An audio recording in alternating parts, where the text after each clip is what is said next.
Welcome to Sportsnite. My name is Justin Zach, alongside David Woodruff, ready to bring you this week's breaking news. Aren't you that guy from that movie Like Mike? I am. I remember that movie back when I was younger. An all-time classic. For sure. How's your Halloween going? Spooky. What about you, Jim? I've just been busy writing up the game script, losing my mind a little bit as usual, but very big game this weekend. Huge game. The World Series ended Sunday night after the Red Sox defeated the Dodgers 5-1 in Los Angeles. The Red Sox coasted in a very one-sided series in which the Red Sox won it 4-1. It was the fourth time in the last 15 years the Red Sox were crowned World Series champions. After being notorious for folding in the playoffs, David Price redeemed himself, pitching two great games and recording wins in both, the last one being to win the series. An unlikely hero in Steve Pearce rose to the occasion and won World Series MVP after several clutch, game-changing hits at the plate. It capped off a terrific year for Boston, in which they were the best team in baseball as they had 108 regular season wins. What'd you think of that series? I wished it was a little bit more competitive just because the Dodgers had so much talent, but I think all baseball fans saw the Red Sox winning being an eventuality. In fact, I thought the ALCS was really the World Series between the Stros and the Red Sox. I feel the same way. Those were really the two best teams in baseball, I think. That was a pretty anticlimactic series, though. Yet both teams were so star-studded. Like, the Dodgers also had Machado and Kershaw, and those guys just didn't come to play. Kershaw doesn't look like the same guy after that injury, you know. He was pretty bad in both of his outings. And Machado, I don't think he deserves the money that he gets paid. He's a lazy player. Yeah, so, if you're going to get paid that kind of money, you got to bring it when the lights are brightest. Agreed. It was an unusually busy trade deadline that ended at 4 p.m. yesterday. There were several big moves made that could make a big impact down the stretch for teams this season. The Dallas Cowboys, in search of an offense, acquired Amari Cooper from the Raiders for a first-round pick.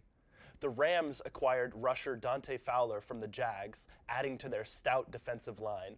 And the Eagles got Golden Tate from the Lions, and the Texans got Demaryius Thomas from the Broncos to replace the injured speedster Will Fuller. In addition, Ha-Ha Clinton-Dix was traded to the Redskins, and Damon Snacks Harrison was sent to the Lions. It is in question whether acquiring these players was worth giving up the draft picks that will benefit these teams in the long run, but teams have to make these pushes for the playoffs. What did you think? What do you think was the biggest move of this trade deadline? It's tough to say. I think Golden Tate to the Eagles could. I think Golden Tate's very underrated. I think he's a top 15 receiver in the NFL. And if you give Carson Wentz one more weapon like that, I think that offense will be absolutely lethal. So I think the Eagles could coast their way back into maybe to the Super Bowl with that high-flying offense that we saw from last year. Especially in that weak division. Another underrated move I thought was Demaryius Thomas to the Texans. He's sometimes overlooked playing in Denver, but that man is a big play threat and can make contested catches one-on-one to go with DeAndre Hopkins. That's two very scary threats. I agree, and especially with Deshaun Watson starting to pick it up a little bit. What, do you have 5 touchdowns last week? Watch out for the Texans. That's right. The revenge tour continues for Michigan football Saturday afternoon as they are set to take on the Penn State Nittany Lions. The Wolverines look to avenge an ugly 42-13 loss they suffered last season in Happy Valley. Michigan comes into this game hot, riding a 7-game win streak, including statement wins over top 25 ranked teams in their last 2 games over Wisconsin and MSU. Meanwhile, the Nittany Lions have struggled this season relatively, with 2 losses to Ohio State and Michigan State, and they barely survived their last 2 games against Indiana and Iowa. Michigan comes in a heavy 10-point favorite over Penn State in this matchup. This could be another big win for Michigan that could potentially land them in the top 4, increasing their playoff chances even more. I don't know. I mean, I could say the most. I'm feeling pretty good about this game, as always. I think it's a very crucial week, especially with number 1 Alabama playing number 3 LSU. Yes. One of those teams has got to lose, and that opens up a spot for Michigan to move into, especially if they have a statement win against Trace McSorley. This is a huge week for us. We're going to capitalize. I feel it. I think Alabama beats LSU. I just don't think LSU is nearly as good as them. for us, I think we could beat a Penn State team that lost to a sorry Michigan State team. They lost in Happy Valley to them.